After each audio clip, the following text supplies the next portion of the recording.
प्रह्लादतार्क्ष्य बलिशुक्र नमुच्यनंत लक्ष्मी मृकंडु मुनि वासुकी सेव्यमानम् कासारभूत महदाह्वय दिव्य सूरि सम्मर्दनोत्सुकमहं शरणं प्रपद्ये ஆழ்வார்கள் வாழி அருளிச் செயல் வாழி தாழ்வாதுமில் குறவர்தாம் வாழி ஏழ்வாறு மொய்ய அவர்கள் உரைத்தவைகள் தாம் வாழி செய்யமறை தன்னுடனே சேர்ந்து அவகத மதமானை ரந்திமோபாயனுஷ்டைः अधिगत परमार्थैरर्थ काम अनपेक्षैः निखिल जन सुहृद्भिर्निर्जित क्रोध लोभैः परवर मुनिभृत्यैरस्तु मे नित्ययोगः श्रीमत्कौशिकवार्धीन्दुं शीलादिगुणसागरं श्रीमद्घनार्य तत्पुत्रं वरदार्यमहं भजे श्रीमद्वेदमार्ग प्रतिष्ठापनाचार्यराय உபய வேதாந்த பிரவர்த்தகாச்சாரியராய் எழுந்தருளியிருக்கும் தியுவே கோயில் கந்தாடை சண்டமாருதம் சுவாமியின் திருவடித்தாமர்களுக்கும் சுவாமியினுடைய சிஷ்யர்கள் அபிமானிகள் ஆகிய அடியார்கள் அனைவருடைய திருவடித்தாமர்களுக்கும் அடியனுடைய பிரணாமங்களை முதற்கண் தெரிவித்துக் கொள்ளுகிறேன். நாளைய தினம் ஐப்பசியில் திருமூல திருநன்னாள் சுவாமி மணவாள மாமுனிகளுடைய திருநக்ஷத்திர மகோத்சவம் என்று உலகமெல்லாம் கொண்டாடும்படியான ஆச்சரியமான சுதினம். சுவாமி திருவனந்தாழ்வானுடைய திருவவதாரமாய் யதி புனர் அவதார பூதர் பர்யாய பாஷ்யக்காரர் என்னெல்லாம் கொண்டாடும்படியாக சுவாமி எம்பெருமானாருடைய மறு அவதாரமாகவே அவதரித்தவர். இப்படி சுவாமியினுடைய திருவவதார திருநன்னாள் அனித்தாகிய இந்த சந்தர்ப்பத்திலே சுவாமியினுடைய வைபவத்திலிருந்து ஒரு சில திவலைகளை யதா அவகாசம் விண்ணப்பம் செய்து மகிழவும் கேட்கக்கூடிய உங்களை மகிழ்விக்கவும் அடியேன் தொடங்குகிறேன். மணவாள மாமுனிகளுடைய வைபவம் அவருடைய சரித்திரமானது பல பேருக்கு தெரிந்திருக்கும். அதனாலே அவருடைய சரித்திரத்தை முழுவதுமாக இங்கே விண்ணப்பம் செய்வதை விட அவருடைய பெருமைகள், அவருடைய கிரந்தங்கள், அவர் விஷயமாக அவருடைய அடியார்கள் இயற்றி இருக்கக்கூடிய கிரந்தங்கள், இவைகளிலிருந்து சில விஷயங்களையும் சுவாமி நமக்கு காட்டியிருக்கக்கூடிய ஆச்சரியமான ஒரு வழி, அத சுவாமி தாமே அருள் செய்தபடியையும் நாம் இன்னைய தினம் அனுபவிக்க போகிறோம்.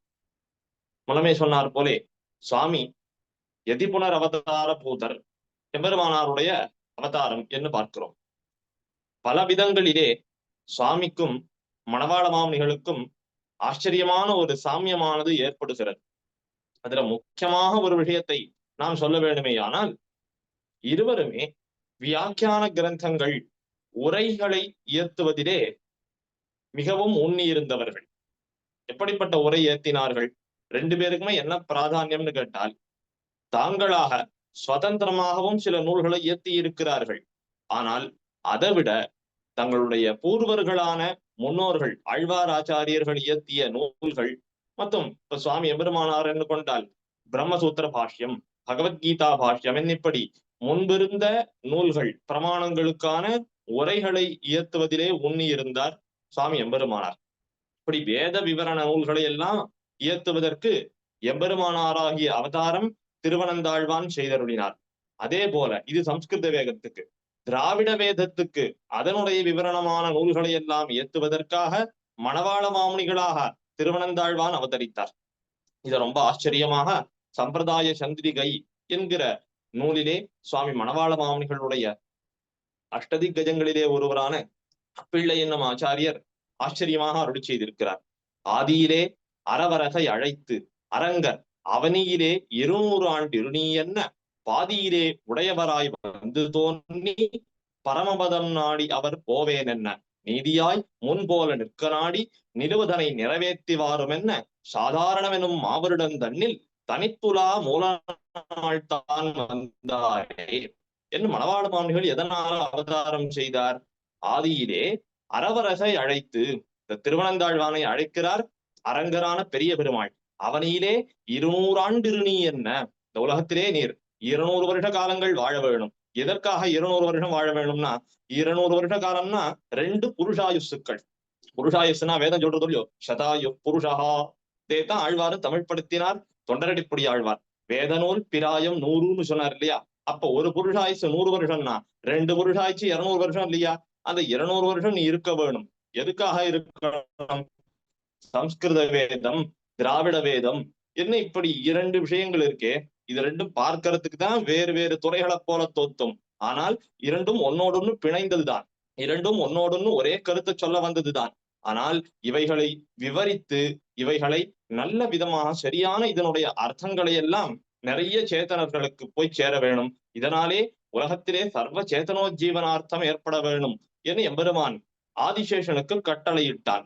200 ஆண்டு இருக்கணும்னு முதல்ல சுவாமி எம்பெருமானாராக திருவனந்தாழ்வான் அவதரித்தான். ஆனால் பாதியிலே உடையவராய் வந்து தோன்றி பரமபதம் நாடி அவர் போவேன் என்ன 120 சம்வத்சர காலம் இந்த லீலா விபூதியிலே சுவாமி எம்பெருமானார் எழுந்தருளி இருந்தார். சுவாமி என்ன பண்ணினார்? அநேக கிரந்தங்களை அருள் செய்தார். சுதந்திர கிரந்தங்கள் என்று பார்த்தால் கத்தியத்ரயம் என்ன ஸ்தோத்திர கிரந்தம், அது கத்தியத்திரயம்ங்கிறது ஏக பிரபந்தமாக வழங்கப்பட்டாலும் சரணாகதி கத்தியம், ஸ்ரீரங்க கத்தியம், ஸ்ரீவைகுண்ட கத்தியம் என்று 3ஆக கொள்ள வேணும். அதற்கு பிற்பாடு நித்திய கிரந்தம், ஒரு ஸ்ரீ வைஷ்ணவ அதிகாரியானவன் நித்தியம் தன்னுடைய வாழ்விலே என்னென்ன விஷயங்களை கடைபிடிக்க வேணும் என்ன அருளி செய்தார் நித்திய கிரந்தத்திலே. இதெல்லாம் சுதந்திர கிரந்தங்கள். இது தவிர மீதியான 5 கிரந்தங்கள் வேதங்களையும் வேதாந்தங்களையும் பகவத்கீதை பிரம்மசூத்திரம் இவைகளையெல்லாம் விவரிக்கிறதுக்காக ஏற்பட்டது. வேதார்த்த சங்கிரகம்னு அருளி செய்தார். வேதாந்த சாரம், வேதாந்த தீபம் இவைகள்லாம் வேதங்கள் உபனிஷத்துக்கள் இவைகளை விவரிக்க வந்த கிரந்தங்கள். கீதா பாஷ்யம், எம்பெருமான் பகவத்கீதா சாஸ்திரத்தை உரைத்தானே, அதற்கு பலவிதமான ஆச்சாரியர்கள் பலவாறான உரைகளை அந்த காலத்திலே இயற்றினார்கள். ஆனால் அவைகள் எல்லாவற்றை காட்டிலும் சரியான அர்த்தத்தை விசிஷ்டாத்வைத சித்தாந்த ரீதியான ஸ்ரீ வைஷ்ணவ சம்பிரதாயார்த்தங்களை சத் சம்பிரதாயபரமாக கொண்டு வர வேணும்ங்கிறதுக்காக சுவாமி பகவத்கீதா பாஷ்யம் இயற்றினார். வேதவியாசருடைய பிரம்மசூத்திரத்துக்கு ஸ்ரீபாஷ்யம் அருளி செய்தார். இவ்வாறாக பார்க்கிறோம். இதெல்லாம் சம்ஸ்கிருத கிரந்தங்கள், சம்ஸ்கிருத வேதாந்த ரீதியாக ஏற்பட்ட கிரந்தங்கள் என்று பார்க்கிறோம். அப்ப திராவிட வேதத்துக்கு எம்பெருமானார் ஒண்ணுமே பண்ணலையா சுவாமி அப்படின்னு கேட்டா அதற்கும் பண்ணி இருக்கிறார். என்ன பண்ணார்? இந்த கத்தியத்திரயம்னு இருக்கிறதே, இது ரகசியத்திரயத்துல இருக்கக்கூடிய விஷயங்களை விவரிக்கிற கிரந்தம் தான். எம்பெருமானிடத்துல சரணாகதி பண்றாரோ இல்லையோ அத்தை தெரிவிக்க வந்த கிரந்தம் தான். மேலும் திவ்ய பிரபந்த வியாக்கியானங்கள் திருக்குறுகை பிரான் பிள்ளான் என்கிற ஆச்சாரியர் உண்டே, ஆச்சாரியர் மூலமாக திருவாய்மொழிக்கு முதலிலே ஓர் உரை அருளி செய்யும்படியாக பணித்தார். அதையும் தாம் பண்ணவில்லை. ஏன் தம்முடைய சிஷ்யரை வைத்து எம்பெருமானார் பண்ண வேணும்? தாம் அர்த்தம் ஏற்றி விட்டால் அதற்கு மேலே அருளி செயலுக்கு அர்த்தங்கள் வெளிவராது. இவ்வளவுதான் அர்த்தம், எம்பெருமானாரே சொல்லிட்டார் அப்படின்னு எடுத்துருவாளாம். அதனால இது பலவாறாக பனைத்து வளர வேணும் இந்த சம்பிரதாயம். இதே ரகசியத்திரைய விஷயங்களை அருளி செயல் விஷயங்களை ஸ்ரீபாஷ்யத்திலையும் கீதா பாஷ்யத்திலையும் சொல்லியிருக்கார். ஆனா ரொம்ப ரகசியமான விஷயங்களாக சொல்லியிருக்கார். ஏன்னா அவைகளை இயற்றினதுக்கு காரணம் என்ன? பாஹ்ய குதிருஷ்டி மதங்களை கண்டிக்க வேணும்ங்கிறது பிரதான நோக்கம். அவர்களிடத்துல போய் சரணாகதி ரகசியத்திரையும் இதெல்லாம் பேசிட்டு இருக்க கூடாது. ஏன்னா அதுல பாதி பேர் எம்பெருமானே இல்லைன்னு சொல்றவா, பாதி பேர் எம்பெருமானுக்கு குணங்கள் இல்ல ரூபம் இல்லைன்னு சொல்றவா. அவளிடத்துல போய் இப்படிப்பட்ட ஒரு அனுபவிக்கத்தக்க விஷயத்த கொடுத்துட கூடாது இல்லையா? அதனாலே ரகசியமாக கொடுத்திருக்காரே தவிர நேராக எடுத்து கொடுத்துடலை. அத்தை கொடுக்கறதுக்கு தானே நமக்கு ரகசியத்திரையமும் திவ்ய பிரபந்தங்கள் முதலான கிரந்தங்களும். இப்படி இருக்கக்கூடிய கிரந்தங்கள் எல்லாம் பின்புள்ள ஆச்சாரியர்கள் அனைவரும் நன்னாக வியாக்கியானித்து உள்ளார்கள். அதுக்கு காரணம் என்ன? ஏறார் எதிராசர் இன்னருளால் பாருலகில் ஆசையுடையோர்க்கெல்லாம் கூறுமென்னு பேசி வரம்பறுத்தார் என்று மணவாளமான் நிகழ்த்தாமே அருளி செய்கிறாரே. அப்படி எம்பெருமானாரிட்ட அந்த ஒரு கட்டளை, இந்த ரகசியத்திரைய விஷயாதிகள் எல்லாம் ஒரு காலத்துல எப்படி வந்துட்டு இருந்தது?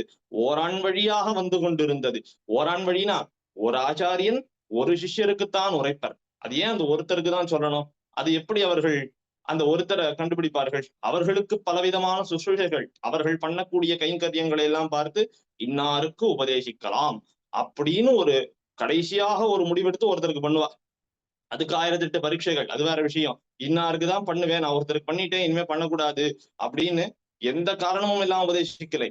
ஆனால் சுவாமி என்ன பண்ணினார்? ஏறார் எதிராசர் இன்னருளால் இந்த வரம்பு அறுக்கணும். என்ன பெரியவா இப்படி ஒரு வழக்கத்தை வச்சுட்டு இருக்காளா, நான் இந்த வரம்பு அறுக்கிறேன் பார் அப்படிங்கிறதுக்கோசம் பண்ணலை. ஏறார் எதிராசர் இன்னருளால் சுவாமியினுடைய நிர்ஹேதுக கிருபா விசேஷமடியாக ஆசை இருக்கா, ஸ்ரத்தை இருக்கா, அவர்களுக்கெல்லாம் உபதேசியுங்கள் என்ன இந்த ஆச்சாரியர்களுக்கு பின்புள்ளவர்களான ஆழ்வான் பட்டர் முதலான ஆச்சாரியர்களுக்கு நியமித்தார். தாம் பண்ணினால் அத்தோடு முடிஞ்சு போயிடுங்கிறதுக்காக நியமித்தார். பின்புள்ள ஆச்சாரியர்கள் எல்லாரும் பண்ணுங்கோ அப்படின்னு. அதனாலேதான் திருவாய்மொழிக்கு பின்பு எத்தனை வியாக்கியானங்கள், 5 வியாக்கியானங்கள் திருவாய்மொழிக்கு அமைந்திருந்தன. 4000த்துக்கும் பெரியவாச்சான் பிள்ளை வியாக்கியானித்தார். அதற்கு பிற்பாடும் மேலும் பல ஆச்சாரியர்கள் பல திவ்ய பிரபந்தங்கள், பலவிதமான ஸ்தோத்திரங்கள் எல்லாம் நமக்கு கிடைத்திருக்கின்றன. இது எல்லாத்துக்கும் காரணம் என்ன? எம்பெருமானார் அன்று இட்ட கட்டளை. இன்னைக்கு இந்த உபன்யாசம்னு ஒண்ணு நடந்துட்டு இருக்கு, நீங்கள்லாம் இன்னைக்கு உட்காந்து கேட்டுட்டு இருக்கீங்கோ. இதெல்லாம் இன்னைக்கு நடந்திருக்குதுன்னா என்ன காரணம்? எம்பெருமானார் ஆசையுடையோர்க்கெல்லாம் கூறுங்கள். கேட்கறதுக்கு ஆசையோடைய பல பேர் இருக்கிறார்கள், சொல்லுவதற்கும் நாமும் ஆசையோடு இருக்கிறோம். அப்போ அந்த ஆசையோடு இருக்கிறவர்கள் அடையட்டுமே, அந்த பேரை பெறட்டுமே. அதனாலே எம்பெருமானார் இட்ட கட்டளை. அதனாலே இது பின்னாக வந்து சேர்ந்ததே தவிர சுவாமி செய்தது சம்ஸ்கிருத வேத விவரணமான கிரந்தங்கள். அவை நன்னாக சுவாமி அருள் செய்திருக்கிறார். அருள் செய்தார். 120 சம்வத்சரங்களிலே திருநாட்டுக்கு மீண்டும் எழுந்தருளினார். பரமவதநாதனே, உன்னை பிரிஞ்ச நாள் இருக்க முடியலையே, நீ பாட்டுக்கு 200 ஆண்டு இருன்னு என்னை அனுப்பி விட்டுட்டியே அப்படின்னு 120 ஆண்டுகளிலேயே திருநாட்டுக்கு எழுந்தருளினார். பெருமாள் பார்த்தார், நன்னாக செய்தீர், 120 சம்வத்சர காலம் சம்பிரதாயத்துக்கே உத்தாரக ஆச்சாரியர்னு பேர் வாங்கிட்டீர், வாழ்த்துக்கள். ஆனால் திராவிட வேதம் இன்னும் நன்னாக பனைத்து வளர வேணும், அதையும் நீரேதான் பண்ண வேணும் என்று சொல்லி மறுபடியும் ஒரு அவதாரத்தை பண்ணிட்டு வாரும் என்று அனுப்ப, அதற்கு பிற்பாடுதான் சாதாரணமெனும் மாவருடன் தன்னில் தனித்துலா மூல நாள் தான் வந்தாரே என்ன இப்படி நிலுவதனை நிறைவேற்றி வாரும், மீதி இருக்கிறது நிறைவேற்றணும்ங்கிறதுக்காக மணவாள மாமுனிகளுடைய அவதாரம். மொத்தம் ஒரு ஆச்சரியமான ஒரு விஷயம், மணவாள மாமுனிகளுடைய அவதாரம் அப்படிங்கிறது ரொம்ப நம்முடைய சம்பிரதாயமே நலிவடைந்து கிடந்த ஒரு காலம். ஏன்னா அப்போதுதான் இந்த துருஷ்கர்களுடைய படையெடுப்புகள்லாம் சத்தே முடிந்து கொண்டு வரக்கூடிய ஒரு காலகட்டமாக இருந்தது. சுவாமியினுடைய அவதாரம் நம்ம இன்னைக்கு கை கொண்டிருக்கிற ஒரு லௌகிக ஆண்டு கணக்கு இங்கிலீஷ்ல சொல்லிட்டு இருக்கோமே, அந்த கணக்கின்படி பார்த்தால் திருவரங்கத்துக்கு நம்பெருமாள் கலாப காலமாக வெவ்வேறு ஊர்கள் எழுந்தொழி திருவரங்கத்துக்கு மீண்டு எழுந்தொழின போது 1371 வருஷம். சுவாமி மணவாள மாமுனிகளுடைய திருவவதாரமோ 1370 வருஷம். சில மாசங்கள் முன்னாடிதான் சுவாமியினுடைய அவதாரமும் ஆயிருக்கிறது. இப்ப பாருங்கள், சூரியோதயத்துக்கு அருணோதயம் போல ஆச்சாரியனுடைய அவதாரம். ஸ்ரீ வைஷ்ணவத்துக்கு இனி நல்லடி காலம் வரும். அதற்கு முன்னதாகவே நாம் பார்க்கிறோம், திருவாய்மொழி பிள்ளை சுவாமி மணவாள மாமுனிகளுடைய ஆச்சாரியர் காடுமண்டி கிடந்ததான ஆழ்வார் திருநகரிங்கிற ஒரு திவ்யதேசத்தை நாடாக்கி அத்தனை ஆச்சரியமாக செப்பனிட்டு கொடுத்தார். என்னெல்லாம் பார்க்கிறோமே. மற்றொரு விஷயத்தையும் நம்ம பார்க்கணும். இப்படி இதர மதத்தை சேர்ந்தவர்கள்லாம் படையெடுத்துட்டு போனார்களே, எதுக்காக படையெடுத்துட்டு போனார்கள்? இங்க இத்தனை நிதி இருக்கு, இத்தனை கோயில் இருக்கு, இங்க இத்தனை சொத்தெல்லாம் இருக்கு, அதையெல்லாம் எடுத்துன்னு போயிடலாங்கிறதுக்காகவா? அதற்கும் வந்தார்கள், இல்லைன்னு சொல்லல. அதையெல்லாம் காட்டிலும் மொத்தம் ஒரு முக்கியமான ஒரு விஷயம், இந்த சனாதன தர்மம்னு ஒரு மதம் இருக்கிறதே, இதை நம்மால் ஒண்ணுமே பண்ண முடியலையே. இதை ஏதாவது பண்ணணும்னா இந்த மதத்துக்குன்னு இருக்கக்கூடிய பிரமாணங்கள் அழிக்க வேணும். அதை முக்கியமாக அவர்கள் செய்தார்கள். பல இடங்களிலே பலவிதமான ஸ்ரீகோஷங்கள், தாள கோஷங்கள், ஓலைச்சுவடிகள்லாம் அழிக்கப்பட்டன. பல விஷயங்கள் நமக்கு தெரியவே தெரியலையே, எப்படியெல்லாம் போச்சு காலத்திலே. அப்படிப்பட்ட காலத்திலே தானே சுவாமி மணவாள மாமுனிகள் திருவவதாரம் செய்தார். அப்ப பாருங்கள், மணவாள மாமுனிகள் அவதாரம் பண்ணார், திருவாய்மொழி பிள்ளையை ஆசிரியித்தார். அந்த திருவாய்மொழி பிள்ளை தாம எப்படிப்பட்டவர்? ஆழ்வார் திருநகரிங்கிற திவதேசத்தையே நமக்கு கொடுத்திருக்கார். அக்காலத்திலே நம்பெருமாள் திருவரங்கத்தை மீண்ட போது திருவரங்கத்துல 12000 ஸ்ரீ வைஷ்ணவர்கள் மாண்டு போனார்கள், அவர்கள் எல்லாரும் உயிர் தியாகம் பண்ணார்கள்னு பார்க்கிறோமே. இது மாதிரி எத்தனை திவதேசங்கள்ல நடந்திருக்குமோ. அப்படி அங்கங்க இருந்த சம்பிரதாய சாரார்த்தங்கள் எல்லாம் அழிந்து போயின. அப்ப அக்காலத்திலே எல்லாம் ஒரு ஸ்ரீகோஷம், ஒரு புஸ்தகம்னு இருக்குன்னாலே அது பெரிய நிதி, சேம நிதி. அதை அத்தனை ஆச்சரியமாக பார்த்து கொள்ள வேணுமே. அதை எல்லாத்தையும் மணவாள மாமுனிகள் தான் திரும்ப ரெக்கவர் பண்ணி ரிவைவ் பண்ணி கொண்டு வந்திருக்காரு நமக்கு. உங்களுக்கு இன்னொன்னு சொல்றேன், உபதேச ரத்தினமாலை அப்படின்னு ஒரு திவ்ய பிரபந்தம் மணவாள மாமுனிகள் அருள் செய்திருக்கிறார். இது பார்த்தோமே ஆனால் இது சாதாரணமான மத்த ஆழ்வார்கள் திவ்ய பிரபந்தங்கள் போல இருக்காது. இதுல சம்பிரதாய வரலாறு தான் இதுல சொல்லப்பட்டிருக்கும். சம்பிரதாய வரலாறு ஏன் சொல்லப்பட்டிருக்கிறது அப்படின்னா, ஆழ்வார்கள் அப்படின்னு 10 பேர் இருந்தார்கள். அவர்களிலே பெரியாழ்வாருக்கு ஆண்டாள்னு ஒரு திருக்குமாரத்தி இருந்தாள். நம்மாழ்வாருக்கு மதுரகவி ஆழ்வார்னு ஒரு சிஷ்யர் இருந்தார். சர்வோத்தாரகாச்சாரியரான எம்பெருமானார்னு ஒருத்தர் இருந்தார். அவருடைய ஆணையினாலே இந்த ஆழ்வார்கள் எல்லாம் திவ்ய பிரபந்தங்கள் அருளி செய்தார்களே ஒரு காலத்திலே, அவைகள் எல்லாம் நன்னாக பனைத்து வளர்ந்திருந்தனா. எம்பெருமானார் இந்த தரிசனத்தை நன்னாக அதில் திருவாய்மொழி வியாக்கியானங்கள் இந்த பரம்பரையாலே நமக்கு வந்து சேர்ந்தது. அதற்கு பிற்பாடு பிளலோகாச்சாரியர் என்னொரு ஆச்சாரியர் அவதாரம் செய்தார். அவர் பல பல ரகசிய கிரந்தங்களை அருளி செய்தார். அதிலே ஆச்சாரியாபிமானமே உத்தாரகம்ங்கிறத காண்பித்தார். இப்ப நாம எல்லாருக்கும் ஒரு ஆச்சாரிய சம்பந்தம்ங்கிறது அவசியம். இத சொல்றதுக்கு கூட நம்ம ஊர்ல பிரமாணங்களே கிடையாது. அப்படியான ஒரு காலத்திலேதான் மணவாள மாமுனிகள் அவதரித்தார்.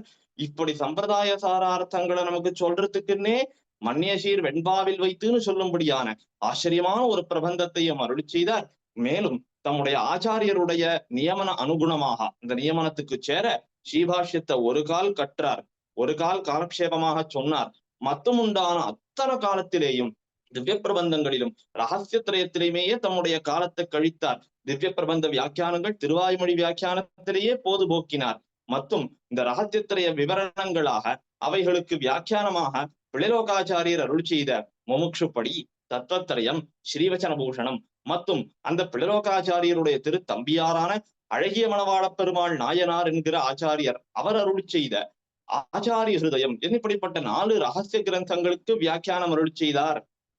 எவ்வளவு ஆச்சரியம் பார்த்தீர்களோ. இதே பெரியவாச்சான் பிள்ளை 4000த்துக்கும் வியாக்கியானம் பண்ணினார்னு இப்ப கொஞ்ச நேரத்துக்கு முன்னாடி சொன்னேனே. இந்த பெரியவாச்சான் பிள்ளையானவர் அவர் அருள் செய்த 4000 வியாக்கியானங்களிலே பெரியாழ்வார் திருமொழியில ஒரு 420 பாசுரங்களுடைய வியாக்கியானம் அது கரையானுக்கு இலக்காச்சு அந்த காலத்துல. அப்ப மணவாள மாமுனிகள் இதனுடைய வியாக்கியானத்தை அடியேன் எழுதுகிறேன் அப்படின்னு தொடங்கினார். அப்ப அந்த பெரியாழ்வார் திருமொழியில அத்தனை சில பாசுரங்களுக்கு மட்டும் மணவாள மாமுனிகள் உரை அருள் செய்திருக்கிறார். அதிலேயும் நடுவில் 2 பாசுரங்களுக்கு பெரியவாச்சான் பிள்ளையுடைய வியாக்கியானமே கிடைத்ததாம். அவ்விடத்திலே தாம் அதற்கு உரை அருள் செய்யாமல் அந்த வியாக்கியானத்தை இந்த பாசுர உரையிலே சேர்த்து இருக்கிறார். இப்ப பாருங்கள், பூர்வாச்சாரிய வச்சனங்களிலே எத்தனை மரியாதை மணவாள மாமுனிகள் கொண்டிருக்கிறார். அப்ப ஏன்னா பெரியோர்கள் எல்லாம் நமக்கு அத்தனை உபகாரத்தை பண்ணி போந்திருக்களே. இப்படி எபெருமானார் எவ்வாறு பிரம்மசூத்திரம், பகவத்கீதை, வேத வேதாந்தார்த்தங்களை விஷதீகரணம் பண்ணுவதற்காக சம்ஸ்கிருத வேத விவரண கிரந்தங்களை அருள் செய்தாரோ, அதுபோலவே சுவாமி மணவாள மாமுனிகளும் திராவிட வேதமான திவ்ய பிரபந்தங்கள் அவைகள் உட்கொண்டதான அந்த ரகசியத்திரைய பொருள்களை எல்லாம் விளக்குவதற்காக ரகசிய கிரந்தங்கள்னு பிளலோகாச்சாரியரும் நாயனாரும் அருளி செய்த ரகசிய கிரந்தங்களை விளக்குவதற்காக. இது எதுவும் சுதந்திர கிரந்தங்கள் கிடையாது, எல்லாம் சம்பிரதாய கிரந்தத்தை விவரிக்க வந்தவை அப்படிங்கிறத நாம் புரிந்து கொள்ள வேணும். அப்போ இந்த பெரியோர்கள் இருவருமே எம்பெருமானாரும் மணவாள மாமுனிகளும் 2 பேரும் என்ன பண்ணியிருக்கிறார்கள்னா சுதந்திர கிரந்தங்களையும் இயற்றி இருக்கிறார்கள். அதே சமயத்திலே வியாக்கியான கிரந்தங்களை இயற்றுவதிலே ஊன்னி இருக்கிறார்கள். 2 பேருடைய மனசும் எப்படிப்பட்டதுனால், புதுசாக ஒரு கோயில் கட்டி அங்க ஒரு விக்கிரக பிரதிஷ்டை பண்ணி அது ஒரு பெருமாள் இது ஒரு கோயில் அப்படின்னு காட்டுவதை காட்டிலும் ஏற்கனவே இருந்த கோயில்களை செப்பனிட்டு அவைகளை எல்லாம் ஜீர்ணோத்தாரணம் பண்ணுவது எத்தனை சால சிறந்தது. அவைகளை காக்க வேணும் அல்லவா. 1000 வருஷமாக பல்லாயிரம் ஆண்டுகளாக மகர்ஷிகள் யாரோ ஒருத்தருக்கு பிரத்யட்சமான எம்பெருமான், யாரோ ஒரு ராஜா திருப்பணி செய்யப்பட்ட கோயில், அதுக்கு எத்தனை ஜீர்ணோத்தாரணம் பண்ணுவோம். அது போலவே சுதந்திரமாக தாம் ஒரு நூலை இயற்றுவதை காட்டிலும் அப்படி இயற்றின நூல்கள்லாம் பார்த்தீங்கன்னா தோத்திர கிரந்தங்களாகத்தான் இருக்கும். மணவாள மாமுனிகள் சுதந்திரமாக இயற்றிய நூல்கள்னு பார்க்கிறோம்னா உபதேசரத்தின மாலை, அது சம்பிரதாய வரலாற சொல்ல வந்தது. பேசிக்கான கிரந்தம் எல்லாரும் அவசியம் தெரிஞ்சுக்க வேண்டியது. திருவாய்மொழி நூத்தந்தாதி, திருவாய்மொழியினுடைய பொருள்களை எல்லாம் எளிதாக நமக்கு குறைக்கும்படியான பிரபந்தம். அது ரொம்ப ஆச்சரியமான பிரக்கிரியையிலே அமைந்த ஒரு பிரபந்தம். அடுத்த பிற்பாடு இந்த யதிராஜ விம்சதி சுவாமி அருள் செய்த முதல் ஸ்தோத்திர கிரந்தம். சுவாமி யதீந்திர பிரவணர் என்கிற திருநாமம் பெற்றதே இந்த கிரந்தத்தை அருள் செய்ததுனாலதான். அதே போல சுவாமி தம்முடைய சரம காலத்துல இயற்றினதான ஆர்த்தி பிரபந்தம், திருநாடு அலங்கரிப்பதற்கு சில நாள் முன்பாக இயற்றின ஆர்த்தி பிரபந்தம், எம்பெருமானார் திருவடிகளை சென்று கிட்ட வேணுமேங்கிற ஆர்த்தியோட அருள் செய்த கிரந்தம். இது போல பல ஸ்தோத்திரங்கள். ஆனால் முக்கியமாக மணவாள மாமுனிகளுடைய நோக்கம் என்ன? ரகசிய கிரந்த விவரணமாக தோன்றிய ரகசிய நூல்கள் அவைகளுக்கு உரை அருளி செய்ய வேணும், அவைகளுடைய பொருள்களை ஆசையுடைய அனைவரும் அறிய வேணும் அப்படிங்கிறதுக்காக மணவாள மாமுனிகளுடைய நூல்கள். அப்போ வியாக்கியான கிரந்தங்கள் இயற்ற வேணும்னு மணவாள மாமுனிகளுக்கு அந்த ஒரு உந்துதல் எப்படி ஏற்படுகிறது? இவர் யதீந்திர பிரவணராக இருக்கிறதுனாலே. மற்றும் இவர் யதீந்திர பிரவணருங்கிறத விட யதீந்திரருடைய புனரவதார பூதர் இல்லையா? அதனாலே அந்த வழி நூல்களாக இந்த ரகசிய கிரந்தங்கள், திவ்ய பிரபந்த வியாக்கியானங்கள் இவைகளை இயற்றுவதிலே மணவாள மாமுனிகளுக்கு அத்தனை ஊத்தம். இப்படி இந்த மணவாள மாமுனிகளுடைய யதீந்திர பிராவண்யம் அப்படிங்கிறது இந்த திருவாய்மொழி பிள்ளையினால ஏற்பட்டது. ரொம்ப ஆச்சரியமான ஒரு பிரக்கிரியை. மணவாள மாமுனிகள் சிறு பிராயத்திலே இந்த திருவாய்மொழி பிள்ளையை ஆசிரியித்தார். திருவாய்மொழி பிள்ளை அக்காலத்திலே இந்த ராமானுஜ சதுர்வேதி மங்கலம் என்று சொல்லும்படியான இந்த பவிஷ்யதாச்சாரியருடைய சந்நிதி, இன்னைக்கும் ஆழ்வார் திருநகரியில போய் சேவிக்கலாம். எல்லா கோயில்கள்லயும் ராமானுஜருக்கு தனி சந்நிதி இருக்கும். அந்த ஊர்ல ராமானுஜருக்கு தனி கோயிலே இருக்கு. அப்படி அந்த தனி கோயில், அந்த கோயிலை சுத்தின திருவீதிகள் இதெல்லாம் சேர்த்து ராமானுஜ சதுர்வேதி மங்கலம் என்று ராமானுஜன தொழும் பெரியோரான ஸ்ரீவைஷ்ணவர்களை அங்கே குடியேற்றினார் திருவாய்மொழி பிள்ளை. அந்த சந்நிதியினுடைய நிர்வாகங்களை எல்லாம் இந்த அழகிய மணவாள நாயனார் என்கிற இயற்பெயர் உடையவரான மணவாள மாமுனிகள் அவரிடத்திலே கொடுத்தார். அவருக்கு இந்த எம்பெருமானாராகிற பவிஷ்யதாச்சாரியரே உபாயம், பவிஷ்யதாச்சாரியரே உபேயம் என்னிரும், சர்வோத்தகாரகாச்சாரியரான எம்பெருமானார் திருவடிகளே சரணம் என்னிரும் அப்படின்னு உபதேசித்தார். அந்த ஆசை, அந்த எம்பெருமானாரிடத்துல ஏற்பட்ட பக்தி, அது பரமபக்தியாக தலையெடுத்தது. யதிராஜ விம்சதி என்னி 20 ஸ்லோகங்களை அருளி செய்தார் அழகிய மணவாள நாயனாரான மணவாள மாமுனிகள். அதை திருச்செவி சாத்தினார் திருவாய்மொழி பிள்ளை. இவர் யதீந்திர பிரவணர் என்று கொண்டாடினார். பாருங்கள், எம்பெருமானாரை எத்தனை சிஷ்யர்கள் ஆசிரியத்திருந்தார்கள். உரத்தாழ்வான், முதலியாண்டான், மேலும் மணவாள மாமுனிகள் தாமே கொண்டாடினாரே, உன்னையொழிய ஒரு தெய்வம் மத்தரியா மண்ணு புகழ் சேர் வடுக நம்பி தன்னிலையை. வடுக நம்பிக்கு எம்பெருமானார் தான் தெய்வமாம். பெருமாள் எழுந்தருளுகிறார், வந்து சேவிங்கோ அப்படின்னா, உங்க பெருமாளை நான் சேவிக்க வந்தேன்னா எங்க பெருமாளுக்கு பால் பொங்கி போயிடும், அதனால நான் வரமாட்டேன் அப்படின்னு சொல்லுவாராம் வடுக நம்பி. அப்படி இருந்தவர்களுக்கெல்லாம் யதீந்திர பிரவணர்னு பேரே கிடைக்கல. மணவாள மாமுனிகள் எத்தனை பிற்காலத்துல அவதாரம் பண்ணார், அவருக்கு கிடைத்தது. ஏன்னா அத்தனை ஆர்த்தி. மற்றொரு விஷயம், பெருமாள் எவ்வாறு பெரிய பெருமாளாகிற ரங்கநாதனை திருவாராதனம் பண்ணினார் ஸ்ரீராமாயணத்துல பார்க்கிறோமே, அது போலத்தானே இதுவும். எம்பெருமானார் தாமே மணவாள மாமுனிகளாக அவதாரம் பண்ணார். மணவாள மாமுனிகள் எம்பெருமானாரை நமக்கு வழிபட்டு காண்பிக்கிறார் யதிராஜ விம்சதி முகத்தாலே.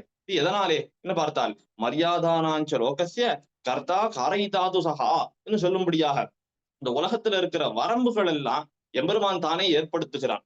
இப்படி ஏற்படுத்தின வரம்புகளை நாம் மீறாமல் இருப்பதற்காக தானும் அனுஷ்டித்து காட்டுகிறான். அது போலவேதான் இவ்விடத்திலே எம்பெருமானாரை மணவாள மாமுனிகள் தொழுகிறார். எதனாலே தொழுகிறார்? சரம பர்வனிஷ்டர்கள் இருக்க வேண்டிய நிலை இது அப்படின்னு நமக்கு காட்டி கொடுப்பதற்காக தொழுகிறார். இந்த யதிராஜ விம்சதியை வெறுமனே எம்பெருமானார் அருள் செய்யவில்லை. இது முக்கியமாக நாம் தெரிந்து கொள்ள வேண்டும். தாம் அருள் செய்தார், அதை நித்தியானுசந்தேயமாக தாமே கொண்டிருந்தார். பாருங்கள், யதிராஜ விம்சதியை தாமே நிச்சயம் சொல்லிட்டு இருந்தார். எப்ப சொல்லிட்டு இருந்தார் என்னால், எறும்பியப்பா என்கிற ஆச்சாரியர் அவர் அருள் செய்த வரவரமுனி தினச்சரியிலே நாம் காணலாம். வரவரமுனி தினச்சரியை சுவாமி மணவாள மாமுனிகளுடைய தினப்படியான காரியக்கிரமங்கள் அவைகளை எல்லாம் அருளி செய்தார் எறும்பியப்பான்கிற ஆச்சாரியர். காலத்தால சுவாமி அப்படி திருப்பள்ளி உணர்ந்ததிலிருந்து ராத்திரி சயனத்துக்கு எழுந்துருளுகிற வரைக்கும் சுவாமி எவ்வாறெல்லாம் எழுந்துருளி இருப்பார், என்னெல்லாம் பண்ணுவார் அப்படின்னு அருள் செய்யக்கூடிய கிரந்தம் பூர்வ தினச்சரியாவென்னும் உத்தர தினச்சரியாவென்னும் 2 பாகமாக பிரிந்திருக்கிறது. பூர்வ தினச்சரியால மத்தியான காலம் வரைக்கும் என்னென்னலாம் சுவாமி அனுஷ்டிப்பரோ எல்லாத்தையும் சொல்லிட்டார். உத்தர தினச்சரியால சாயங்காலம் திருவாராதனம் தொடங்கி ராத்திரி சயனத்துக்கு எழுந்துள்ள வரைக்கும் சொல்றார். இந்த 2 தினச்சரியாவுக்கு நடுவிலே யதிராஜ விம்சதியை சேர்த்தார்கள் நம்முடைய பெரியோர்கள். ஏன்னு கேட்டால், அந்த பூர்வ தினச்சரியா என்னவாக முடிகிறது என்று பார்த்தால், தத சுபாஷ்ரயே தஸ்மின் நிமக்னம் நிபிருதம் மனஹா யதீந்திர பிரவணம் கர்த்தும் யதமானம் நமாமிதம். மத்தியான காலத்திலே மணவாள மாமுனிகள் யோகத்தில் எழுந்துள்ளி இருக்கிறாராம். இதை நினைச்சு பாருங்கள். திருவரங்கம் பெரிய கோயிலே அந்த மணவாள மாமுனிகள் சந்நிதி இருக்கிறது. அது அக்காலத்துல மணவாள மாமுனிகள் தாமே எழுந்தருளி இருந்த ஸ்ரீ மடம். அவ்விடத்திலே மணவாள மாமுனிகள் ஏகாந்தமான ஒரு ஸ்தானத்திலே எழுந்தருளுகிறார். அவ்விடத்திலே அமர்ந்து கொண்டு எம்பெருமானார தியானிக்கிறார். யதீந்திர பிரவணம் கர்த்தும் யதமானம். எம்பெருமான தியானித்த அந்த ஹிருதயமானது எம்பெருமானார தியானிக்க வேணும் அப்படிங்கிறதுக்காக முயன்று கொண்டிருக்கிறார் என அவ்விடத்துல எறும்பியப்பா சொன்னார். அப்போ எம்பெருமானார தியானிக்கிற காலத்திலே அவரிடத்துல ஏதேனும் அனுசந்திக்க வேணும் அல்லவா, அதற்கு யதிராஜ விம்சதியை அனுசந்திக்கிறார் மணவாள மாமுனிகள். யதிராஜ விம்சதி எத்தனை உருக்கமான ஒரு பிரபந்தம், எத்தனை உருகி இருக்கார். இந்த எம்பெருமானாரே உபாயம், எம்பெருமானாரே உப்பேயம் என்பதனை நமக்கு காட்டி கொடுத்திருக்கிறாரே. அப்படிப்பட்ட அந்த யதிராஜ விம்சதி ஆகிற பிரபந்தத்தை ஒரு கால் பவிஷ்யதாச்சாரியர் திருமுன்பே தாம் விண்ணப்பம் செய்தார். தமது ஆச்சாரியராலே யதீந்திர பிரவணர் என்று கொண்டாடப்பட்டார். அதோடு நிக்கல, தாம் வாழ்நாள் முழுவதும் தாமே அனுசந்தித்தார் இந்த யதிராஜ விம்சதியை என்று சொன்னால், அந்த யதிராஜரிடத்திலே எத்தனை ஆச்சரியமான ஒரு பிரதிபத்தி விசேஷம் இந்த மணவாள மாமுனிகளுக்குத்தானும் இருந்திருக்க வேணும். அப்படி அந்த யதிராஜருடைய அனுகிரக விசேஷமாகவே சுவாமி தம்முடைய வாழ்நாள் தோறும் வாழ்ந்திருந்தார். மீதி இந்த நிலுவையாக இருக்கக்கூடிய 80 சம்பத்சர காலம், 80னா 73 சம்பத்சர காலம் சுவாமி மணவாள மாமுனிகள் வாழ்ந்திருந்தார். இப்படி திராவிட வேதத்தை நன்னாக பிரவர்த்தனம் பண்ணி கொண்டு போந்தார். யதீந்திர பிராவண்யமே வடிவெடுத்தவராக இருந்தார். எப்படி நம்மாழ்வார கிருஷ்ண திருஷ்ணாதத்துவம், கிருஷ்ணானுபவத்துக்கு ஒரு வடிவம் இருக்கும் என்று சொன்னால், கிருஷ்ண பக்திக்கு ஒரு வடிவம் இருக்கும்னு சொன்னால் அது நம்மாழ்வார்னு சொல்றோமோ, அது போலவே எபெருமானார் விஷயமாக பண்ணக்கூடிய பக்தி பிரபத்திகளுக்கெல்லாம் ஒரு வடிவம் இருக்கும்னா அது சுவாமி மணவாள மாமுனிகள் தான். தன ஆச்சரியமான மணவாள மாமுனிகள். அவர் அந்த எம்பெருமானார் இடத்திலே சில விஷயங்களை பிரார்த்தித்தார், அவைகளையெல்லாம் தாமும் பெற்றார். அத ஆர்த்தி பிரபந்தத்திலே நாம் அவசியமாக அறிந்து கொள்ள வேணும்படியாக ஒரு பாசுரத்தாலே அருளி செய்திருக்கிறார். ரொம்ப ஆச்சரியமாக இந்த மணவாள மாமுனிகள் எம்பெருமானாரிடத்திலே அவர் ஏற்கனவே செய்த உபகாரங்களுக்கெல்லாம் கிருத்தஜதையாகவும், இனி செய்யவிருக்கக்கூடிய உபகாரங்கள் எல்லாவற்றுக்கும் தம்முடைய அபேட்சைய தெரிவிக்கும் விதமாகவும் இந்த ஒரு பாசுரத்தை அருளி செய்தார். எதுக்காக அருளி செய்தார்? நாம் நிச்சலம் அனுசந்திக்க வேணும், அனுசந்தித்து அதன்படி நம்முடைய வாழ்க்கையை அமைத்துக் கொள்ளுவதற்கு முயலவாவது வேணும் அப்படிங்கிறதுக்காக அருளி செய்திருக்கிறார். தென்னரங்கர் சீரருளுக்கு இலக்காக பெற்றோம், திருவரங்கம் திருப்பதியே இருப்பாக பெற்றோம், மன்னிய சீர் மாறன்கலை உணவாக பெற்றோம், மதுர கவி சொற்படியே நிலையாக பெற்றோம், முன்னவராம் நம் குறவர் மொழிகள் உள்ள பெற்றோம், முழுதும் நமக்கவை பொழுதுபோக்காக பெற்றோம், பின்னை ஒன்னுதனில் நெஞ்சு பேராமற் பெற்றோம், பிறர் மினுக்கம் பொறாமையிலா பெருமையும் பெற்றோமே. என்ன இது ஆர்த்தி பிரபந்தத்தினுடைய இறுதியிலே வரக்கூடிய ஒரு ஆச்சரியமான பாசுரம். மணவாள மாமுனிகள் எம்பெருமானாருடைய அனுகிரக விசேஷமடியாக பெற்ற கிருபை இதை எல்லாமே. இதெல்லாம் நமக்கும் மணவாள மாமுனிகள் இன்னளவும் பண்ணி கொண்டு இருக்கிறார். நாமும் அவைகளை நன்னாக யூஸ் பண்ணிக்கணும். தென்னரங்கர் சீரருளுக்கு இலக்காக பெற்றோம். இந்த பெரிய பெருமாள் அவர் எப்படிப்பட்டவர் என்று கேட்டால், அருள் கொடுத்திட்டு அடியவரை ஆட்கொள்வான் அமருமோர் அணியரங்கமே. எல்லாருக்கும் கிருபையை பொழிந்து கொண்டு இருக்கிறார் பெரிய பெருமாள். அவர் சயனித்திருக்கிறதே எதற்காகன்னா, இப்ப திருமாலை, அமரநாதிபிரான் முதலான பிரபந்தங்கள்லாம் பெரிய பெருமாளையே விஷயமாக உடையவை இல்லவா? இந்த பிரபந்தங்கள்ல எல்லாம் வியாக்கியானிக்கும் போது பெரியவாச்சான் பிள்ளை ரொம்ப ஆச்சரியமான ஒரு விஷயத்தை ஒரே மாதிரி சொல்றார். என்ன சொல்றாருன்னா, பெரிய பெருமான் எதற்கு சயனித்துக் கொண்டு இருக்கிறார் என்னால், இந்த சம்சாரத்தை அடிக்கிழங்கோடு வேற இருக்காம இங்கிருந்து போக மாட்டேன், எல்லா சேதனர்களும் இங்கிருந்து உஜ்ஜீவனம் அடைந்தாலுடைய இவ்விடத்திலிருந்து நான் எழுந்து கொள்ளவே மாட்டேன். ஒருத்தர் ஒரே இடத்துல படுத்துட்டு இருக்காருன்னா அங்கிருந்து அவர் எழுந்துக்கு போறதில்லை அப்படின்னு அர்த்தம்னு புரிஞ்சுக்கணும் நம்ம.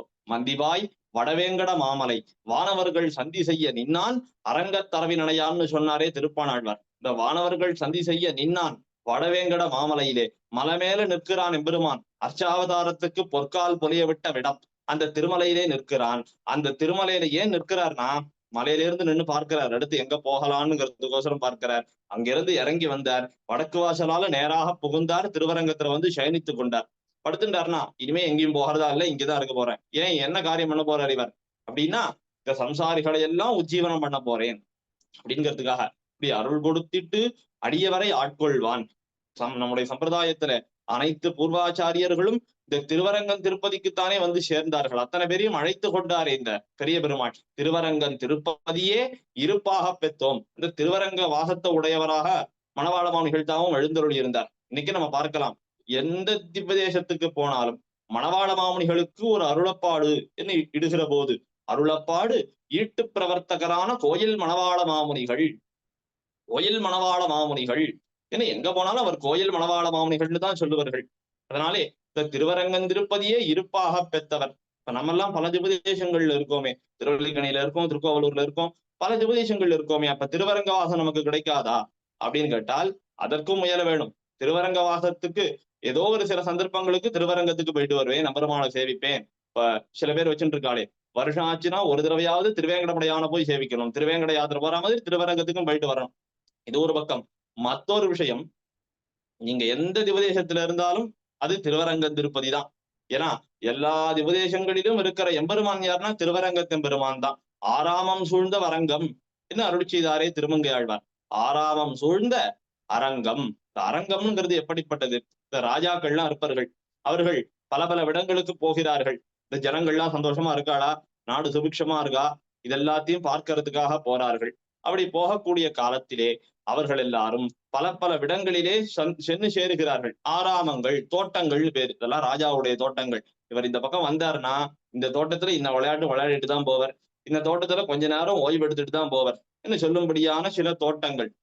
எத்தனை தோட்டத்துக்கு போனாலும், எந்த ஊருக்கு போனாலும் ராத்திரி ஆச்சுன்னா எங்க வந்தாகணும், தம்முடைய பள்ளி அறைக்கு தானே இந்த ராஜா வந்தாகணும். அது போலவே இந்த பள்ளி கொள்ளுற இடம் எதுன்னு கேட்டா திருவரங்கம் தான்.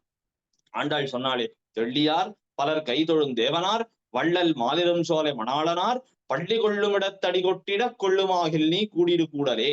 மாலிருஞ்சோலை மணாளனார் பள்ளி கொள்ளுமிடம், மாலிருஞ்சோலை மணாளனார் பள்ளி கொள்ளுமிடம். அப்ப மாலிருஞ்சோலை மணாளனார், மாலிருஞ்சோலையாகிற ஆறாமத்துக்குடையவரான அழகர் அவ்வெம்பெருமான், அவனுக்கு பள்ளி கொள்ளும் இடம் எது என்று கேட்டால் பராசர பட்டர் தெரிவித்தாராம், பள்ளி கொள்ளும் இடமாவது திருவரங்கம். இந்த மாலிருஞ்சோலம் எம்பெருமானுக்கு பள்ளி கொள்ளுமிடம் திருவரங்கம்னா, மத்த திவதேச எம்பெருமான்களுக்கும் திருவரங்கம் தான் பள்ளி கொள்ளுமிடம். அப்ப மத்த திவதேசங்கள்லாம் தான் அந்த ஆராமங்கள் என்று சொல்லும்படியாகவும், அந்தந்த திவதேசங்களிலே எழுந்தருளி இருக்கிற எம்பெருமான், பகலிருக்கையாக எழுந்தருளி இருக்கிற எம்பெருமான் பெரிய பெருமாள் தான். அந்தந்த திவதேசங்களிலே அவ்வெம்பெருமானுக்கு பல பல திருநாமங்கள். ஆனா வந்து சேருகிற இடம் என்னமோ திருவரங்கம். திருநாட்டுல பரமபதத்துல இருக்கிற எம்பெருமான் கூட பெரிய பெருமாள் என்றுதான் சொல்லுகிறார்கள். இப்படி நம்முடைய பூர்வாச்சாரியர்களுடைய ஒரு பிரக்கிரியானது எப்படி இருந்தது, பிரதமாச்சாரின்னா பெரிய பெருமாள்னு தான் சொல்றோம். யாரும் பரமதநாதன் சிவைகுண்டநாதன் சொல்லிடலையே. எல்லா விதேசங்கள்லயும் பரமதநாதன் தான் இருக்கார் அப்படின்னு சொல்லக்கூடாது, எல்லா விதேசங்களையும் பெரிய பெருமாள் தான் இருக்காருன்னு சொல்லணும். அப்படி திருவரங்கம் திருப்பதி எல்லா விதேசங்களில எழுந்தருளி இருக்கிற எம்பெருமானும் திருவரங்கம் தான். இப்படி எல்லாரும் இருக்கிறது திருவரங்கனுடைய திருப்பதியில தான். அப்ப திருவரங்கன் திருப்பதியே இருப்பாக பெற்றோம். அந்த திருவரங்கன் திருப்பதி ஆகிற திவதேச வாசத்தை ஆசைப்பட வேணும். நம்ம ஒரு திவதேசத்துல இருக்க வேணும், எபெருமானுக்கு ஆன கைங்கரியங்களை பண்ண வேணும். இப்படிப்பட்ட அவனுடைய உகப்புக்கான கைங்கரியத்துல ஆசை உடையவர்கள் அவன் உகந்தருடைய நிலங்களிலே சென்று சேர வேணும். இதைத்தானே சுவாமி எபெருமானாரும் ஆசைப்பட்டார். சுவாமியினுடைய திருவானைகள் அப்படின்னு சில விஷயங்களை நாம் பார்க்கிறோமே, உகந்தருடைய நிலங்களிலே கைங்கரியங்களை நன்னாக நடத்தி கொண்டு போருங்கள் என்று தம்முடைய சர்ம காலத்திலே சுவாமி எம்பெருமானார் தாமும் நியமித்தார் அல்லவா. அப்படி எல்லா திவதேசங்களிலும் வாழ வேணும். இப்படி அந்த திவதேச வாசத்தை எம்பெருமானார் கிருப்பையாலே நான் பெற்றேன். திருவரங்கன் திருப்பதியே இருப்பாக பெற்றோம். திருவரங்கன் திருப்பதியில் இருந்து கொண்டு நான் என்ன பண்ணினேன், மன்னிய சீர் மாறன் கலை உணவாக பெற்றோம். மன்னிய சீர் மாறன் கலை, இப்படி இந்த ஆச்சரியமானே உணவாக பெற்றோம். திருவாய்மொழி எப்படி உணவாகும் என்று பார்த்தால் ஆழ்வார் தாமே சொன்னார், தொண்டருக்கு அமுதுண்ண சொல்மாலைகள் சொன்னேன். தொண்டர்கள் பிரபன்னர்கள் இவர்களுக்கெல்லாம் ரொம்ப பசி இருக்கிறது. ஏன்னா எம்பெருமான சின்ன கிட்ட வேணுமே அப்படிங்கிற பசி. இவர் ஆழ்வார் இருக்காரு, இவருக்கு ஒன்னும் சோறு பருகுநீர் தின்னும் வெத்திலையும் எல்லாம் கண்ணன். பிரபன்னர்களுக்கோ ஒன்னும் சோறு பருகுநீர் தின்னும் வெத்திலையும் எல்லாம் திருவாய்மொழி. திருவாய்மொழினால் அருளி செயல் 4000 கொள்ளலாம். ஏன்னா திராவிட வேதத்துக்கு பிரதம பிரவக்தா யாருன்னா நம்மாழ்வார் தான். நம்மாழ்வார் தானே நாதமணிகளுக்கு 4000 உரைத்தார். அதனால அருளி செயல் 4000 கொள்ளலாம். திருவாய்மொழி நடத்திலே எத்தனை ஆசை இந்த தொண்டர்களுக்கு என்று பார்த்தால், தொண்டர்கள்னா இங்க இருக்கிற சிவைஷ்ணவர்கள் மட்டும் கொள்ள வேண்டாம், நீங்க திருநாட்டுக்கு போனாலும் நித்திய சூரிகளும் திருவாய்மொழி தான் அவங்கள்ட்ட இருந்து கேட்பா. ஒருத்தர் திருநாட்டுக்கு போனாராம், போனவர் இடத்துல உனக்கு திருவாய்மொழி தெரியுமா அப்படின்னு நித்திய சூரிகள்லாம் கேட்டா. தெரியுமே, திருவாய்மொழி தெரியுமே. 10ஆம் தெரியுமா? தெரியும். இதுல அருள் பெறுவார் அடியார்தம் அடியனே இருக்கு அப்படின்னு ஒரு திருவாய்மொழி, அந்த திருவாய்மொழியை சொல்லு அப்படின்னு கேட்டாலாம். அவர் சொன்னார், அருள் பெறுவார் அடியார்தம் அடியனே இருக்கு, ஆழியான் அருள் தருவான் அமைகின்றான் அது நமது விதிவகையே தொடங்கி சொல்ல ஆரம்பிச்சார். அந்த திருமொழி சொல்லி முடிச்சார். போராது இன்னொரு தடவை சொல்லு அப்படின்னு கேட்டார்களாம். அதனாலதான் ஆழ்வார் அந்த பதிகம் முடிக்கும் போது என்னன்னு சொல்லி முடிச்சாருன்னா, பாட்டாய தமிழ் மாலை 1010 கேட்டு ஆறாறு வானவர்கள் செவிக்கினிய செஞ்சொல்லே. இப்படி ஆச்சரியமா அந்த திருவாய்மொழியை கேட்டுட்டே இருக்கணும்னு தான் நித்திய சூரிகளும் கேட்க போறார்கள்.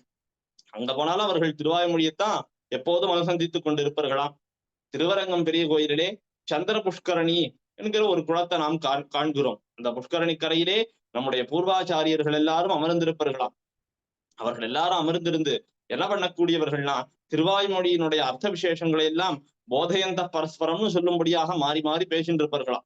அக்காலத்துல என்னாச்சாம், ஒரு தடவை செல்வர்னு ஒரு பெருமாள் எழுந்துள்ளி இருப்பார், சின்ன பெருமாளா இருப்பார்.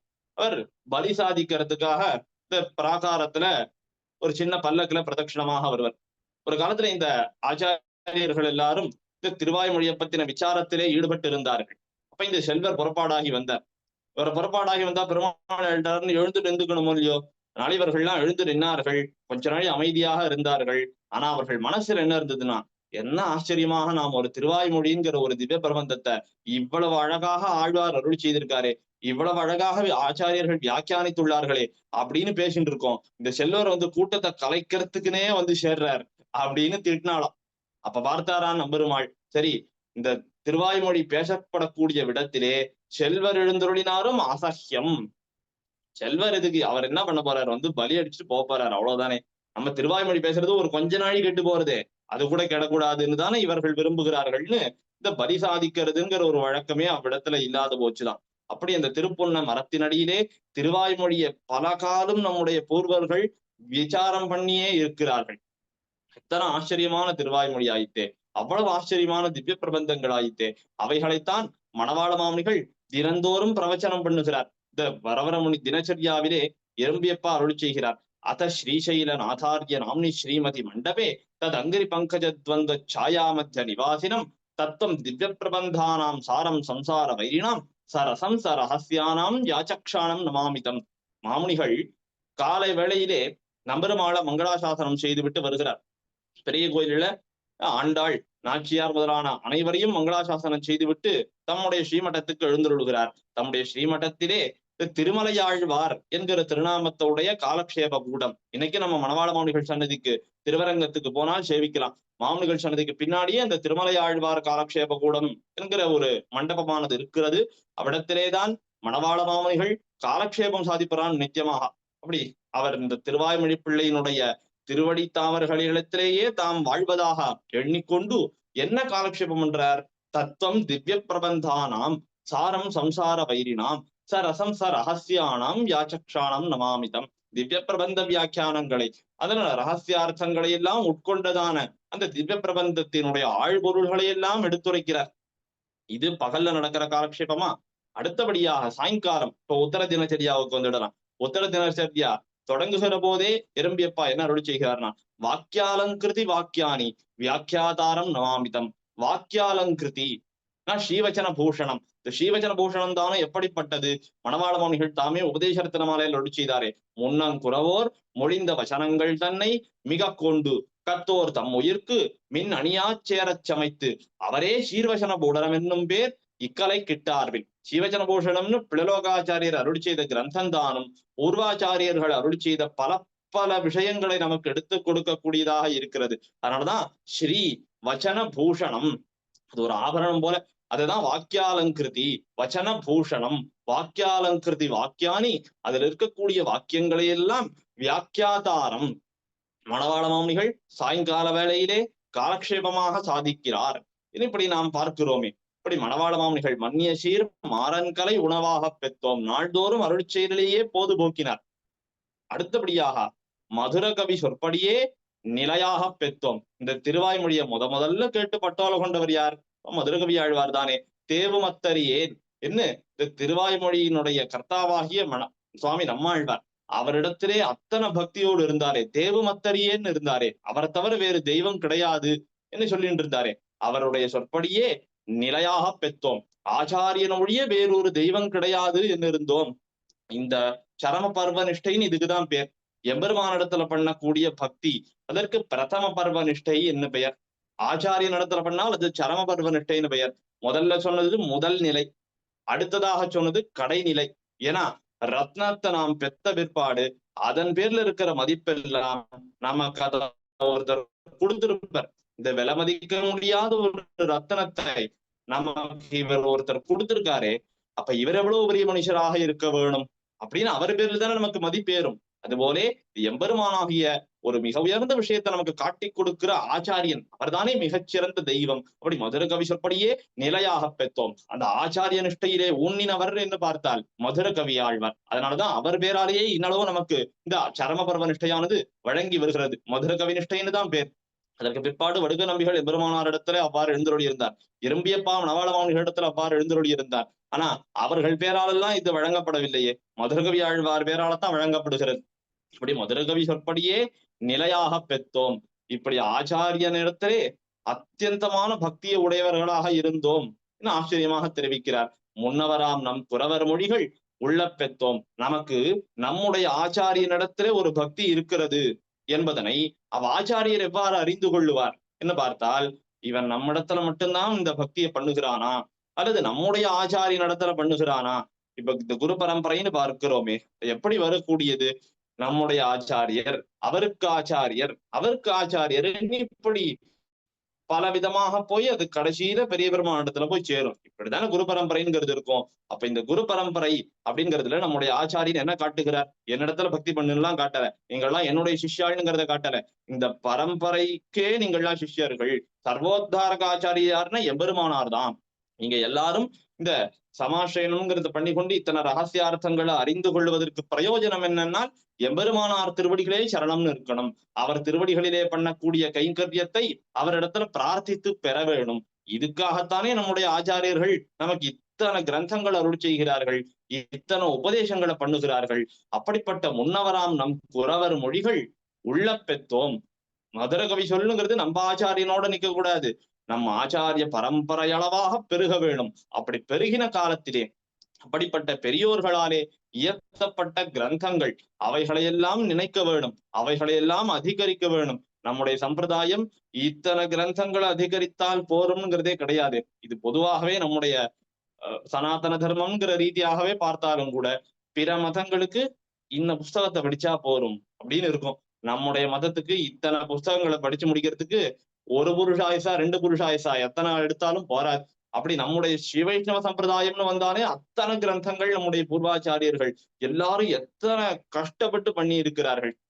மணவாள மாமுனிகள் ஆச்சாரிய ஹிருதய வியாக்கியானம் அருள் செய்தார்னு விண்ணப்பம் பண்ணினேன். அது எப்போது அருள் செய்தார்னா தம்முடைய அந்திம தசையில அருள் செய்தாராம்.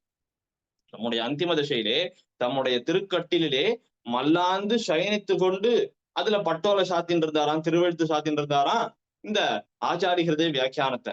கோயில் கந்தாடி அண்ணன் முதலான சிஷ்யர்கள் எல்லாரும் இத பார்க்கிறார்கள். அண்ணன் மணவாள மாமுனிகள் இடத்துல விண்ணப்பம் பண்றார், சுவாமி தேவரீர் இவைகளை எல்லாம் அடி எனக்கு அருளி செய்ய வேணும், தேவரீர் சொல்ல சொல்ல அடியேன் திருவெழுத்து சாத்துகிறேன் என்று சொல்ல மணவாள மாமுனிகள் அதை மறுத்து விட்டார். மறுத்துட்டு என்ன சொன்னார் தெரியுமோ? உம்முடைய பிள்ளைக்கும் பேரனுக்கும் கொள்ளு பேரனுக்கும் தானே நான் கட்டப்பட்டு இருக்கேன், அதனால என்னை இந்த கைங்கரியத்தை பண்ண விடுங்கோன்னார். நம் போல்வார் அத்தனை பேரிடத்திலேயும் மணவாள மாமுனிகளுக்கு எத்தனை கருணை இருந்திருக்க வேண்டும். அப்படிப்பட்ட முன்னவராம் நம் குறவர் மொழிகள் உள்ள பெத்தோம். அவைகளையெல்லாம் எப்போதும் மனசிலே மனனம் செய்து கொண்டே இருந்தோம். முழுதும் நமக்கு அவை பொழுதுபோக்காக பெத்தோம், அவைகளிலேயே பொழுதுபோக்கினோம். முன்னமே சொன்னார் போலே திருவாய்மொழி பிள்ளை ஒரு கால் ஸ்ரீபாஷ காலங்கள் எல்லாம் ரகசியத்திரயத்திலும் அருளி செயலிலேயுமே போதுபோக்க வேணும் என்று நியமித்திருந்தாரே மணவாள மாமுனிகளுக்கு. அவருடைய அவதாரமும் இந்த கிரந்தங்கள் பிரவர்த்தனம் அடையணும்ங்கிறதுக்காகத்தானே. அதற்கேத்தா போலவே முழுதும் நமக்கு அவையே பொழுதுபோக்காக பெற்றோம். இப்படி மணவாள மாமுனிகள் காலக்ஷேபம் சாதிக்க தொடங்கினார் என்று பார்த்தால் அதுல பலவிதமான அர்த்தங்கள் சேருகின்றன. ஒரு விஷயத்தை யோசித்து பாருங்கள். மணவாள மாமுனிகளிடத்திலே ஏன் காலக்ஷேபம் கேட்கணும்னு நம்பெருமாள் விரும்பணும்? எம்பெருமானார் இடத்துல விரும்பி இருக்கலாம். எம்பெருமானார் அவரிடத்துல உபய விபூதியும் கொடுத்தார், உடையவர்னு சொன்னார், அவரிடத்துல காலக்ஷேபம் கேட்கலையே. அதே போல நம்பிள்ளைன்னு ஒரு ஆச்சாரியர் இருந்தார், 100 தடவை திருவாய்மொழி காலக்ஷேபம் தம்முடைய ஆச்சாரியன் இடத்துல கேட்டவர், நஞ்சியர் இடத்துல காலக்ஷேபம் கேட்டவர். அவர் வாயிலாக திருவாய்மொழி அர்த்தத்தை கேட்பதற்காக அர்ச்சா சமாதியை குறைத்து கொண்டு எழுந்து வந்துட்டார், திருவிளக்கு பிச்சைன்னு தடுத்துட்டார், அது வேற விஷயம். அப்ப அவ்விடத்திலேயும் காலக்ஷேபம் கேட்க முடியாத எடுத்து. ஆனால் மணவாள மாமுனிகளிடத்திலே காலக்ஷேபம் கேட்பதற்காக 1 வருஷ காலம் தம்முடைய உற்சவங்களை எல்லாம் நிறுத்தி கொண்டு காலக்ஷேபம் கேட்டாரே பெரிய பெருமாள். இது எதுக்காக என்று பார்த்தால் இவர்தானே சரமாச்சாரியர், இவர்தானே கடைசியாக இருக்கிற ஆச்சாரியன். அப்ப ஆச்சாரியர் இடத்துல நம்ம காலக்ஷேபம் கேட்டால்தான் ஆழ்வார் தொடங்கி திருவாய்மொழி பிள்ளை அளவாக இருக்கக்கூடிய அனைத்து ஆச்சாரியர்கள், அத்தனை ஆச்சாரியர்களும் அருளி செய்த கிரந்தங்கள் யாவினுடைய அர்த்தங்களையும் நம்ம தெரிந்து கொள்ளலாமே. நம்முடைய பூர்வாச்சாரியர்கள் உரை அருள் செய்கிற பிரக்கிரியே ஆச்சரியமானது. இதுதான் பாசுரம், இதுதான் ஸ்லோகம், அதுக்கு இதுதான் அர்த்தம், இதுதான் பதவுரை அப்படின்னு எழுத மாட்டார்கள். இதுல ஒரு அர்த்தத்தை எடுத்துக்கொண்டு ஆழ்வார் நான்னு சொல்லியிருக்காருன்னா அவ்விடத்துல ஆழ்வாருடைய பாவம் என்ன, ஆழ்வார் அடியேன்னு சொல்லியிருக்காருன்னா அவ்விடத்திலே ஆழ்வாருடைய பாவம் என்ன, எம்பெருமான குறித்து நீன்னு சொல்றாருன்னா அந்த எம்பெருமானுடைய பெருமை என்ன, இவைகளை எல்லாம் சொல்லணும். இதெல்லாம் சொல்லக்கூடிய காலத்திலே இப்படியாக ஒரு அர்த்தமானது ஸ்ரீராமாயணத்துல இருந்தது, இப்படியான ஒரு அர்த்தமானது பாகவதத்துல இருந்தது. இந்த பாசுரத்திலே ஆழ்வாருடைய இந்த பாவமானது ஸ்ரீராமாயணத்துல பரதாழ்வான் இடத்துல இருந்தது, இளைய பெருமாள் இடத்துல இருந்தது, திருவடியின் இடத்துல இருந்தது. என்ன இப்படி ஸ்ரீராமாயணத்திலிருந்து திவ்ய பிரபந்த அர்த்தங்களை விவரிக்கணும். அதே போல இந்த திவ்ய பிரபந்தத்துல என்னென்ன அர்த்தங்கள்லாம் சொல்லப்படுகின்றன, இது துவயத்தினுடைய பூர்வ வாக்கிய விவரணம், இது துவயத்தினுடைய உத்தர வாக்கிய விவரணம், இது திருமந்திர விவரணம், இது சரமஸ்லோகார்த்த விவரணம். இப்படியெல்லாம் ஒரு பிரமாணங்களை இந்த உரை அருளி செய்கிற காலத்திலே நம்முடைய பூர்வாச்சாரியர்கள் அப்படியே பின்னி பிணைத்திருக்கிறார்களே. இவைகளையெல்லாம் கேட்க வேணுமே, இவைகளிலேயெல்லாம் போதுபோக்க வேணுமே. அப்போ ஒரு கிரந்தத்தை நாம் வாசிக்க தொடங்கினால் அதனோடே சேர்த்து இன்னின்ன கிரந்தங்களையும் நாம் சேரப்பிடித்து வாசிக்க வேணும்.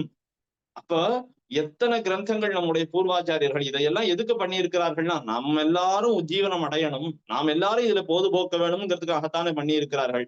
அப்போ பூர்வாச்சாரிய வச்சனங்களை எல்லாம் நாம் கற்க வேணும், அவைகளிலே பொழுதுபோக்க வேணும், அவைகளை நன்னாக மரணம் செய்திருக்க வேணும். இதையெல்லாம் எபெருமானார் கிருபையாலே தாம் பெற்றேனுங்கிறார் மணவாள மாமுனிகள். பின்னை ஒண்ணுதனில் நெஞ்சு பேராமல் பெற்றோம். இதை தவிர வேறொன்னத்திலே மனசு செல்லாதவாறு இருந்தோம்னா இதை தவிர வேற ஒண்ணுத்துல மனசே செலுத்த முடியாது. இத்தனை விஷயங்களை நாம் அத்தியனம் பண்ண வேண்டியது இருக்கே. இதுல நம்ம எத்தனை இதுவரைக்கும் நாம் என்ன அறிந்து கொண்டிருக்கிறோம், ஒன்னும் அறிந்து கொண்டிருக்கவில்லை. அப்ப இத்தனை தெரிந்து கொண்டு வேண்டி இருக்க, இதை தாண்டி நமக்கு இன்னொன்னு தெரிஞ்சு போவோம் நம்ம புதுசா அப்படின்னு தோணுமா? நமக்கு தோணாதோ இல்லையோ? அப்ப பின்னை ஒண்ணுதனில் நெஞ்சு பேராமற் பெற்றோம். இவ்வளவு சொன்னாரா? கடைசியா ஒண்ணு சொன்னார், இந்த ஏழெல்லாம் ஒரு தட்டுனா இது ஒண்ணு ஒரு தட்டு, பிறர் மினுக்கம் பொறாமையிலா பெருமையும் பெற்றோமே. இப்படி இருக்கும் ஸ்ரீ வைஷ்ணவர்கள் ஏத்தமறிந்து உகந்திருக்கையும் நார் பிளலோகாச்சாரியர். இப்படி இருக்கக்கூடிய ஸ்ரீ வைஷ்ணவர்களிடத்திலே இதையெல்லாம் அத்தியனம் செய்து இவைகளை மரணம் செய்திருக்கும்படியான பரம சாத்விகர்களான ஸ்ரீ வைஷ்ணவர்களை கண்டால் அவர்களை கண்டு அசூயப்படாமல், இவாதான் படிச்சாளா, இவாதான் இப்படி இருக்காளா அப்படிங்கிற அந்த ஒரு அசூயை இல்லாத பெருமையும் பெத்தோமேங்கிறார் மணவாள மாமுனிகள்.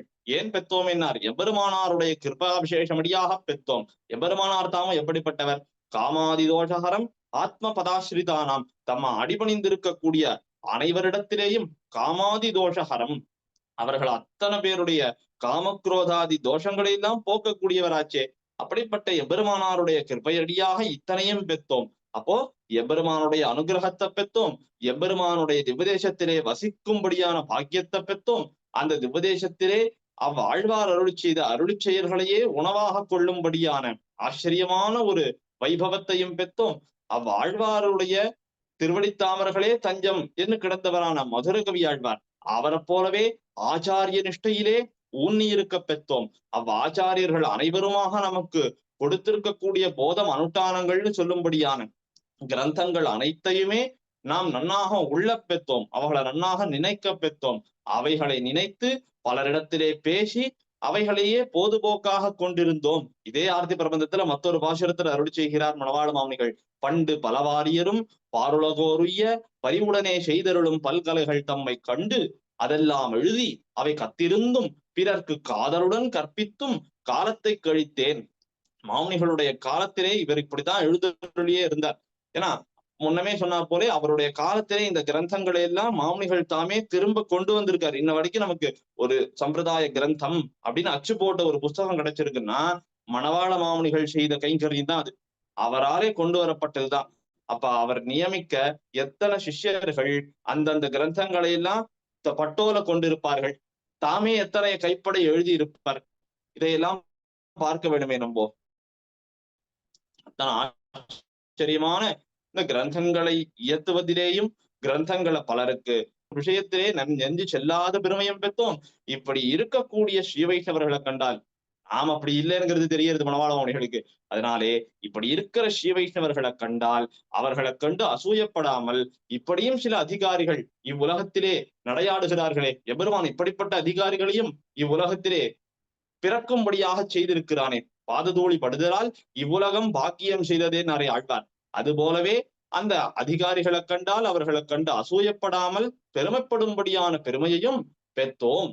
இதெல்லாம் எம்பெருமானாருடைய அனுகிரகமடியாக பெற்றோம் என்று மணவாள மாமுனிகள் அருளி செய்கிறார். ஆக இன்னைய தினத்திலே இந்த மணவாள மாமுனிகளுடைய யதீந்திர பிராவண்யம் அதை பத்தி எவ்வளவு நாடி வேணாலும் பேசிட்டே இருக்கலாம். இன்னைக்கு கிடைத்த ஒரு அவகாசத்திலே எம்பெருமானாரிடத்திலே மணவாள மாமுனிகளுடைய ஈடுபாடு என்ன, மணவாள மாமுனிகள் இந்த சம்பிரதாயத்துக்கு செய்திருக்கிற மகா மகோபகாரம் என்ன, அந்த மகா மகோபகாரத்தை போலே நம் போல்வாருக்கு அவர் காட்டி போந்த வழி என்ன என்பதனையும் இவ்வடியவன் இவ்விடத்திலே யதாமதி யதா சக்தி யதா அவகாசம் ஒருவாறு விண்ணப்பம் செய்திருக்கிறேன். இதுல குறைகள் ஏதும் இருக்குமேயானால் பெரியோர்கள் யாவரும் அடியனை திருத்தி பணி கொள்ள வேண்டுமாய் பிரார்த்தித்து அடியனுடைய இந்த உரையினை முடித்துக் கொள்ளுகிறேன். ஜயது யசசாதுங்கம் ரங்கம் ஜகத்ரயமங்கலம் ஜயது சுச்சிரம் தஸ்மின் பூமா ரமாமணி பூஷணம் வரத குருநாசார்த்தம் தஸ்மை சுபான்யபிவர்தயன் வரவர முனி ஸ்ரீமான் ராமானுஜோ ஜெயதுக்ஷிதௌ.